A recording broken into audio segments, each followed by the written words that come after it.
Hi viewers, I'm your Dr. Kola. Welcome back to Diploma in Elementary Education first year examination series. So you have been putting a lot of messages regarding uploading of previous papers and analysis of previous papers. So మరి చాలామంది విద్యార్థులు ఎవరైతే DLED చేస్తున్నారో వారు sir మిగతా papers upload చేయండి, ఒకసారి analyse చేస్తే will get ready for the examination. ఎందుకంటే ఎగ్జామినేషన్ వచ్చే వీక్ ఉంది, right? So definitely it will be useful for you. So మనము already we have seen first year first paper and second paper. So we will see third పేపర్ని మనం early childhood care education లేదా ECC అంటాం, right? Already మనం మీకు అందరికీ తెలుసు 60 marks 3 sections, 5 marks 3 marks and 1 marks, right? So first we see 4 questions చూద్దాం మనం ఫస్ట్ సెషన్లో. when you see the paper 2023, how do you create inclusive classroom atmosphere in the schools? అంటే తరగతి గదిలో ఏ విధంగా అందరినీ కలుపుకపోయే విధానమైన క్లాస్ రూమ్ వాతావరణం కల్పిస్తావు. అండ్ చూసి మనం తీసుకున్నట్టయితే డెఫినెట్గా ఇంక్లూజివ్ అంటే విలీన విద్య. అంటే మనం తీసుకున్నట్టయితే సిడబ్ల్యూఎస్ చిల్డ్రన్ ఎవరైతే మన ఫిజికల్లీ హ్యాండిక్యాప్డ్, దివ్యాంగ్ అంటామో, లేకపోతే మెంటల్లీ హ్యాండిక్యాప్డ్ చిల్డ్రన్ ఉన్నారో వారిని మెయిన్ స్ట్రీమ్కి తీసుకురావడాన్నే మనం ఇంక్లూజివ్ అంటాం. సో విలీన విద్య అంటాం, ఇంక్లూజివ్ అంటాం. సో కేంద్ర ప్రభుత్వం ఎన్ఈపి 2020 ద్వారా ఏమన్నా అంటే బేసిక్ ఎడ్యుకేషన్ అయిన తర్వాత, ప్రీ ప్రైమరీ అయిన తర్వాత లేదా ప్రైమరీ అయిన తర్వాత వాళ్ళని మెయిన్ స్ట్రీమ్లోకి తీసుకురావాలి అని చట్టం చేయడం జరిగింది. చాలా మట్టుకి కేంద్ర ప్రభుత్వం ఆధ్వర్యంలో నడుస్తున్న పాఠశాలలో ఇది ఇంప్లిమెంట్ అవుతుంది. అయితే ఇక్కడ మనం ఒకటి గమనించాలి అంటే ఈ అట్మాస్ఫియర్ క్రియేట్ చేయాలి అంటే ఎలా, ఇంక్లూజివ్ అట్మాస్ఫియర్ క్రియేట్ చేయాలంటే ఎలా అంటే మనం తీసుకున్నట్టయితే ముందుగా క్లాస్ రూమ్లో అక్కడ చదువుతున్న విద్యార్థులకు అలాంటి విద్యార్థులని అంటే సిడబ్ల్యూఎస్ చిల్డ్రన్ ఎవరైతే ఇబ్బందులు ఉన్నాయో మెంటల్లీ కావచ్చు ఫిజికల్లీ వారితో అకామిడేట్ చేసుకునే వారి లక్షణాలు కలిగించాలి. వారి పట్ల ఒక సదాభిప్రాయం ఏర్పడాలి, అభిరుచి వారి పట్ల ఒక మంచి ఆలోచన ఏర్పడాలి, అంటే వారిని యాక్సెప్ట్ చేయగలగాలి. అదేవిధంగా మెయిన్ స్ట్రీమ్ విద్యార్థులు ఎవరైతే ఉన్నారో వాళ్ళ తల్లిదండ్రులు కూడా ఇలాంటి ఈ ఇంక్లూజివ్ పిల్లల్ని లేదా విలీన విద్యకు సంబంధించి ఏదైతే విద్యార్థులను వాళ్ళని ఎలవ్ చేయడం కూడా కొద్దిసార్లు అపోజ్ చేయొచ్చు, రైట్? వారిని కూడా మనం కౌన్సిల్ చేయాల్సి ఉంటుంది. అదేవిధంగా మళ్ళా ఎవరైతే హ్యాండిక్యాప్డ్ సిడబ్ల్యూఎస్ చిల్డ్రన్ ఉంటారో వారిని ఈ స్ట్రీమ్లో కలిపేటప్పుడు వారి తల్లిదండ్రులకు కావచ్చు విద్యార్థులకు కావచ్చు చాలా అపోహలు ఉంటాయి. మేము అక్కడ ఉండగలుగుతామా, క్లాస్ రూమ్ చేరగలుగుతామా, ఇవన్నీ ఉంటాయి. సో ఆ అట్మాస్ఫియర్ క్రియేట్ చేయాలంటే వీళ్ళందరినీ స్టేక్ హోల్డర్స్ అంటాం, అంటే రెగ్యులర్ స్ట్రీమ్ విద్యార్థులు, రెగ్యులర్ స్ట్రీమ్ పాఠశాలలోని విద్యార్థుల తల్లిదండ్రులు, అదేవిధంగా సిడబ్ల్యూఎస్ చిల్డ్రన్ వారి పేరెంట్స్, అదేవిధంగా స్టాఫ్ కూడా, ప్రతి టీచర్ కూడా మనం చూసినట్టయితే డిఎడ్ బిఎడ్లో కూడా ఇంక్లూజివ్ టాపిక్ అనేది ఉంటుంది. సో మనం తీసుకున్నట్టయితే పాఠశాలలో ఏ విధమైన ఇంక్లూజివ్ అట్మాస్ఫియర్ క్రియేట్ చేస్తామన్న విషయాన్ని మీద మనకు అడగడం జరిగింది. సో నేను చెప్పాను ఈ నలుగురికి కూడా మనం కౌన్సిల్ చేయాలి, వాతావరణం కలిగించాలి. ఓకే, ఫర్ ఎగ్జాంపుల్ చైల్డ్కి పార్షల్ బ్లైండ్నెస్ ఉందనుకోండి, బోర్డు దగ్గర కూర్చుండబెట్టాలి, ఇట్లాంటివన్నీ మనం చేయొచ్చు, రైట్? అదేవిధంగా mention the development stages in early childhood children, right about the activities related to motor muscle development child according to their age. చూడండి, ఇది basic question. This is the basic question which you see in ECC. Small activities which lead to motor muscles differ, అంటే ఏ కృత్యాల ద్వారా పిల్లల్లో వారి యొక్క muscles కండరాలను develop చేస్తాం. ఒక చిన్న ఉదాహరణ చెప్తాను. చిన్నప్పుడు మనము మట్టితో ఆడడం లేదా మట్టిని పిసకడం, బొమ్మలు చేయడం. సో ఏమవుతుంది, ఫిజికల్ యాక్టివిటీ అవుతుంది, వేళ్ళు అవన్నీ గట్టిపడతాయి. సో ఇట్లాంటివి లేదా చిన్న చిన్న గేమ్స్ ఆడిపోయడం పిల్లల్ని. సో ప్రతి small activity in the classroom which leads to motor development అంటే muscle development children. So age ప్రకారం ఎలాంటి యాక్టివిటీస్ డిఫరెంట్ డెవలప్మెంట్ స్టేజ్లో ఎలా చేస్తారని అడగడం జరుగుతుంది. అదేవిధంగా థర్డ్ వచ్చేసి రోల్ ఆఫ్ టీచర్. సో జనరల్గా ఇది వెరీ క్రూషియల్. ఎందుకంటే ప్రీ ప్రైమరీ ఏజ్ గ్రూప్లోని పిల్లల్ని స్కూల్కి రప్పించటం, స్కూల్లో ఆ వాతావరణాన్ని కల్పించటం, వారికి వారి ఇష్టానికి అనుగుణంగా విద్యా బోధన చేయడం, వారిలో లెర్నింగ్ ఎక్స్పీరియన్సెస్ ప్రొవైడ్ చేయడం అనేది చాలా crucial. Okay, coming to the question, the role of teacher is very crucial. Really 110% it will be crucial, because child coming to pre-primary, it is a crucial phase, because it is an instant stage. He is living his mother or parents and is coming to a new environment. When he is coming to the new environment, it depends, the role of teacher becomes very important or very crucial, because you should be in a position to make the child adapted to yourself, to the classroom, create the environment, create the atmosphere, and you have to look at the child sympathetically, and you have to design activities where he feels that whatever he is going to learn, whatever he is going to experience is nothing but which happens due to teacher, right? So it's a very beautiful question. So we can write a lot of things on that. And you see the differences between assessment and evaluation. A basic question of evaluation chapter, which you see in all the papers, methodology paper lo kavachu, all methodology papers lo kuda you'll get this stuff, right? So I'm not going to detail, because everyone who is studying DLED, diploma in elementary education, they know about these two things. Okay, for three, you see, when I have seen these three questions, I have gone for certain examples for your clarity, right? What is the importance of school readiness program skills in pre-primary level? Pre-primary level లో సంసిద్ధత, బడి సంసిద్ధత programmes గురించి రాయమంటున్నారు, right? అంటే pre primary నుంచి బడికి వెళ్ళే మూమెంట్లో పిల్లల్లో ఎలాంటి స్కిల్స్ మనం డెవలప్ చేస్తాం? ఓకే, అకాడమిక్ స్కిల్స్ కావచ్చు, లేదా మోటార్ స్కిల్స్ కావచ్చు, ఇవన్నీ కూడా చాలా ఇంపార్టెంట్. సో దాన్ని ఏమంటాం, బడికి సంసిద్ధతగా తయారు చేయడం.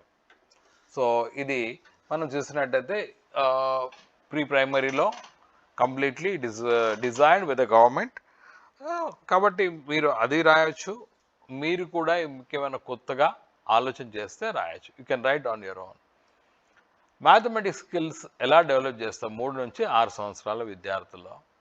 యా, యూసి పూసల చట్రం ఉంటుంది. Okay, when you see slate where you have small this what we call that balls, in Telugu we call పూసలు. సో దాని ద్వారా కావచ్చు, లేకపోతే యూజింగ్ మ్యాస్టిక్స్ కావచ్చు, రైట్? యూజింగ్ చింతగింజలు కూడా కావచ్చు, right? What you observe in art skill development evaluation? So you see, this is a typical question we have seen after many years.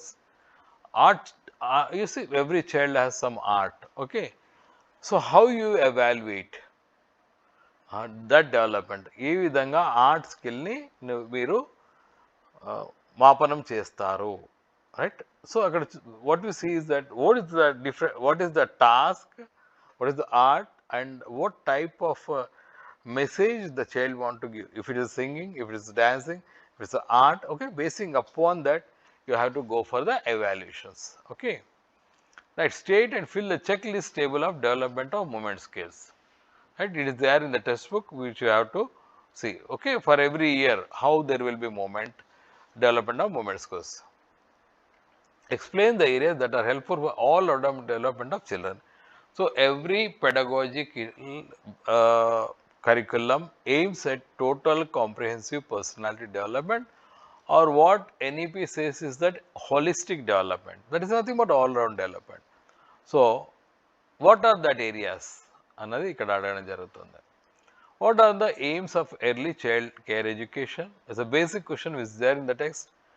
You see, ఒకటే క్వశ్చన్ పేపర్లో 4 మార్క్స్, 5 మార్క్స్కి ఒక క్వశ్చన్, 3 మార్క్స్కి ఒక క్వశ్చన్ వచ్చింది.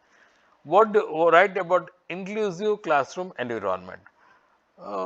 Just before in the first session itself, I have told you certain examples which can be added for your this. So elanti vatavaranam kaligi untundi. What are the factors of nutrient deficient food in children?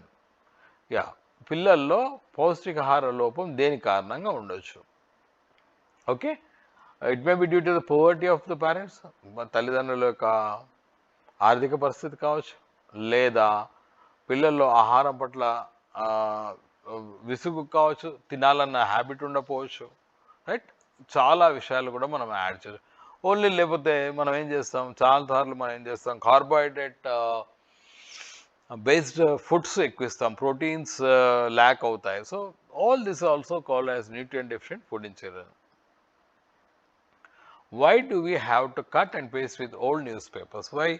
You see, old newspapers cut and paste will help you to learn new things, many things. అంటే పాత మనం news papers cut చేసి మనం use చేసుకున్నాం అనుకోండి, ఏదన్నా activity కృత్యాల కోసం మనకు ఉపయోగపడతాయి, right. How do early ECC children ఏ విధంగా నేర్చుకుంటారు? It's a basic question which is there in the text.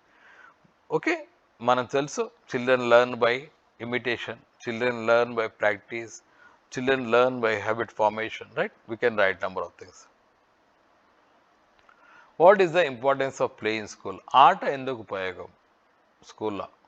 ఆట ద్వారానే పిల్లలు చాలా ఎక్కువ నేర్చుకుంటారు అనేది మనకు తెలుసు. ఎందుకంటే ఆడుతూ అనేక అంశాలని ఏర్పడకుండా నేర్చుకోవడం. ఫర్ ఎగ్జాంపుల్ ప్లే ఉంది, ఫర్ ఎగ్జాంపుల్ ఒక గేమ్ ఇచ్చామనుకోండి, ఆ గేమ్లో లీడ్ చేస్తే లీడర్షిప్ క్వాలిటీస్ కావచ్చు, ఆ గేమ్లో అందరితో కలిసి ఆడినట్టయితే కోఆపరేటివ్ స్కిల్స్ కావచ్చు, కోఆర్డినేషన్ స్కిల్స్ కావచ్చు, ఇవన్నీ ఉంటాయి. Why do we puzzle game activity? Puzzle game activity ఎందుకు చేస్తాము? పిల్లల్లో లాజిక్ డెవలప్ చేయడానికి. Pre primary toys with clay and papers, వీటి యొక్క యూజ్ ఏమిటి? ఎందుకంటే పిల్లలకు క్లే పేపర్స్ తోటి తయారు చేసిన వస్తువులు చూపెట్టినట్లయితే ఆ ఏజ్లో పిల్లల్లో ఒక రకమైన అనుభూతి, a feel will come to them. That is why we use toys and papers. What is meant by group acceptance? Right?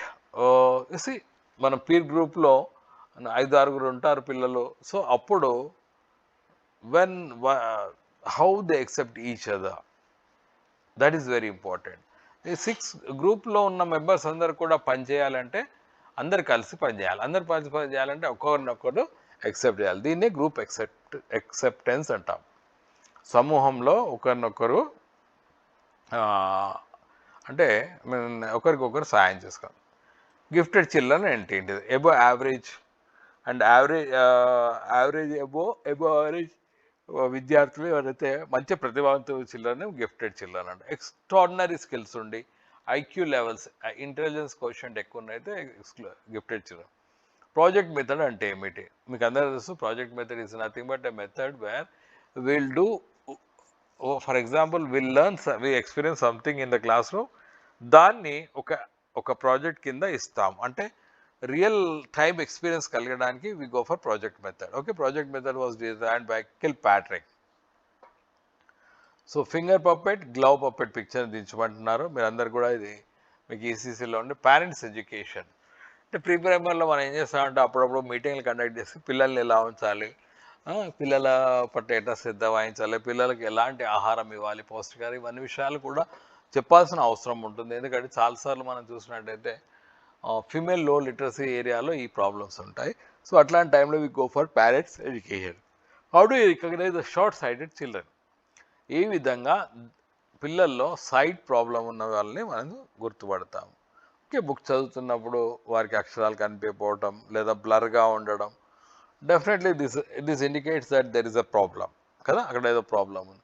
So అట్లాంటప్పుడు ఆ పిల్లలకి మనము డాక్టర్ దగ్గర తీసుకుపోయి టెస్ట్ చేయించినట్టయితే, ఇప్పుడు ఇట్స్ నాట్ విత్ ఇన్ 616 అంటే 6 అంటే ఏమంటాం, నార్మల్ రేంజ్ ఆఫ్ ఐసైట్ అంటాం. దానికంటే తక్కువ ఉన్నట్టయితే go for short sighted treatment. What are the required materials for creative expression? అంటే సృజనాత్మకత చెప్పడానికి ఎలాంటి మెటీరియల్స్ అవసరం అవుతాయి, right? So we have analyse first paper, now we go for 2024. Right, we see the first 4 questions. So compare with the previous 4 questions which you have seen in 23 paper, right? See how far the experience of ECC is supportive for present private schools. Write your answer with proper analysis. It's nothing but మనం ఏమన్నా అంటే school readiness programme, pre primary activities లేదా experiences, how they will support to next primary schools. Right. Okay, he's asking just not right with proper అన్న. For example మీరు ఒక విషయం చెప్తారంటే దానికి తగ్గట్టుగా దానికి మనము ఏం చేయాలి, give and supporting. Okay, support అంటే మనము దానికి ఎగ్జాంపుల్ ఇవన్నీ ఇవ్వాల్సి వస్తుంది. So again different stages in ECC activities ఇది రిపీట్ అయింది చూడండి. Which type of curriculum is most useful running EC centres. ఎలాంటి కరికులం మనం యూజ్ చేస్తే ఈసీ సెంటర్స్ ఉపయోగపడుతుంది ఎఫెక్టివ్గా. ఓకే, ప్లేవే మెథడ్ అంటాం, లేదా యాక్టివిటీ బేస్ మెథడ్ అంటాం, ఆట పాటల ద్వారా అంటాం, లేదా కృత్యాధార బోధన అంటాం, రైట్. లేదా ఆడియో విజువల్ ఎయిడ్స్ యూజ్ చేద్దాం, టీచింగ్ లెర్నింగ్ మెటీరియల్ యూజ్ చేసి. So this type of EC centres can run with the help of this. Then what are the areas where learning and development level children can be studied? So he is asking the age group and where there happens some learning and development children can be studied. Okay, right. Development of checklist and rating skills. Okay, these are measuring scales, so everybody should know that one, right. So it is there in the textbook. Please see the checklists, different types of checklists, different types of rating scales in order to measure the IQ levels, right. What is the relation between group games and social skill? So what do you mean by, what is the relation? Question ఏమంటా అంటే group games మరి social skills. Group game అంటేనే ఒక నలుగురు వస్తేనే group. Social skills ఏంటంటే ఒకరితో ఒకరు ఓపెన్ కావడం, మాట్లాడుకోవడం, ఒకరికొకరు సాయం చేసుకోవడం. With this all come under social skills, right. Write about water lesson in project method. నీటి పాఠమును ఒక ప్రాజెక్ట్ పద్ధతిలో రాయమని చెప్తున్నాడు.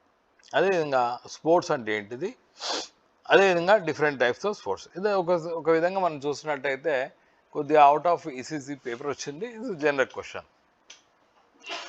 Goals of ECC according to miss Grace Owen. Okay, text బుక్లో ఉంది.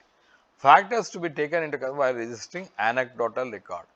అనెక్డోటల్ రికార్డ్ చేస్తున్నప్పుడు ఏ ఫ్యాక్టర్స్ను ఉపయోగించి మనం రాస్తాం. క్లియర్గా మీకు టెక్స్ట్లో అనెక్డోటల్ రికార్డ్, దానికి సంబంధించిన మెటీరియల్ కూడా ఉంటుంది. Which activities are helpful to develop the concept related to place. Okay, the question is purely based on mathematics. మనం యూనిట్స్, టెన్స్, హండ్రెడ్స్ అంటాం.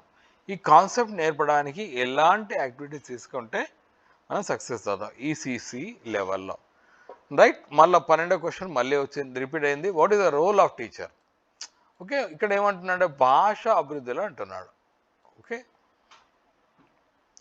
అదేవిధంగా సంజ్ఞాత్మక స్కిల్స్ ఎలా నేర్పుతాం 3 నుంచి 6 ఏజ్లో. Okay, recommended objectives of NECC national framework 2013.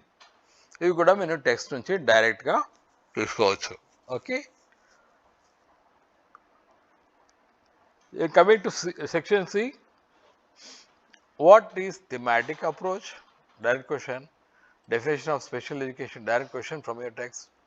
Montessori school education, Mario Montessori design చేసిందో, and should be prepared for development. ఎలాంటి activities writing skills develop అవుతాయి అనేసి పరిశీలనలో రేటింగ్ స్కేల్స్ ఏ విధంగా ఉపయోగపడతాయి, రైట్. అవి వాటి పేరు అడుగుతున్నాడు. 2 రకాల కరికులం అంటే ఏమిటి, అదేవిధంగా ప్రీ ఆపరేషన్ స్టేజ్ అంటే దశ ఏదైతే బాల్య దశ ఉంటుందో దాంట్లో ప్రీ ఆపరేషన్ స్టేజ్ ఏ ఏజ్లో ఉంటుందని అడుగుతాం, సింగిల్ మార్క్లో. అదేవిధంగా యూనిట్ మెథడ్ అంటే ఏమిటి, right. Lesson period plan, unit plan ఇవన్నీ మీకు తెలుసు. అదేవిధంగా how do you divide the children to groups in the class room. తరగతి గదిలో పిల్లల్ని ఏ విధంగా గ్రూప్లలో డివైడ్ చేస్తాం. ఓకే, చాలా టెక్నిక్స్ ఉంటాయి. ఒక గ్రూప్లో ఒక లీడ్ ఉండేటువంటి వ్యక్తి కావచ్చు, అదేవిధంగా లేదా కోఆపరేటివ్ అంటే ఒకరికి కోఆర్డినేట్ చేసుకునే లీడర్, అదేవిధంగా ప్రతి ఒక్క మెంబర్ అందులో ఒకరికొకరికి కోఆర్డినేట్ చేసే రకమైన గ్రూప్ని తయారు చేయడానికి ప్రయత్నం చేస్తాం. దానికి ఒక ఏమంటున్నారు డయాగ్రామ్ లేదా ఇల్లుస్ట్రేషన్ ఇవ్వమంటున్నారు. లాస్ట్కి వచ్చేసి హూ ఆర్ గిఫ్టెడ్ చిల్డ్రన్. నేను చెప్పాను ఐక్యూ ఒక స్టాండర్డ్ స్థాయి కంటే ఎక్కువ ఉన్నాడు వాడిని గిఫ్టెడ్ ఉంటాం. ఓకేనా. So you see repetition is there. So మనం చూసినట్టయితే మరి ఇది తెలుగు మీడియంలో సేమ్ 23-24 మన పేపర్ పెట్టాం. సో నేను అనుకుంటాను ఐ ట్రై టు అనలైజ్, అంటే మనం ఈ విధంగా చూసినట్టయితే క్వశ్చన్స్ అక్కడక్కడ రిపీట్ అవుతున్నాయి. రిపీట్ అయినా అవ్వకున్నా there is no difference. ECC మళ్ళీ వచ్చేసి మనం అదే దానికి సంబంధించి హయ్యర్ లెవెల్లో 1st to 5th మెథడాలజీస్ చెప్తున్నాం. So ECC at the pre primary level, so other methodology will be at the higher level. So కాబట్టి దాదాపు 2 పేపర్లు అప్లోడ్ చేయడం జరిగింది. I try to analyse certain questions also so that it will be useful. ఎందుకంటే చాలామంది మిత్రులు they're asking for this papers to be posted. Hope that this post will be useful for you and all DLED students who are in second year, who are in first year, who are in first year and writing the examinations, definitely will be for you. Hope that this 2 papers analysis will guide you and give a direction towards writing the examination. నేనేమనుకుంటున్నా అంటే ఈ 2 పేపర్లు analyse చేసినప్పుడు మీకు ECC రాసేటప్పుడు ఏ విధంగా మీరు ఆ యొక్క జవాబుకు సంబంధించిన అంశాలను మీరు ప్రజెంట్ చేయాలన్నది ఒక 2-3 క్వశ్చన్స్లు మీకు చెప్పడం జరిగింది. అదేవిధంగా మీరు రాస్తారని ఆశిస్తున్నాను. మీకు ఉపయోగపడని ఆశిస్తూ signing off your doctor Kola. బాబాయ్.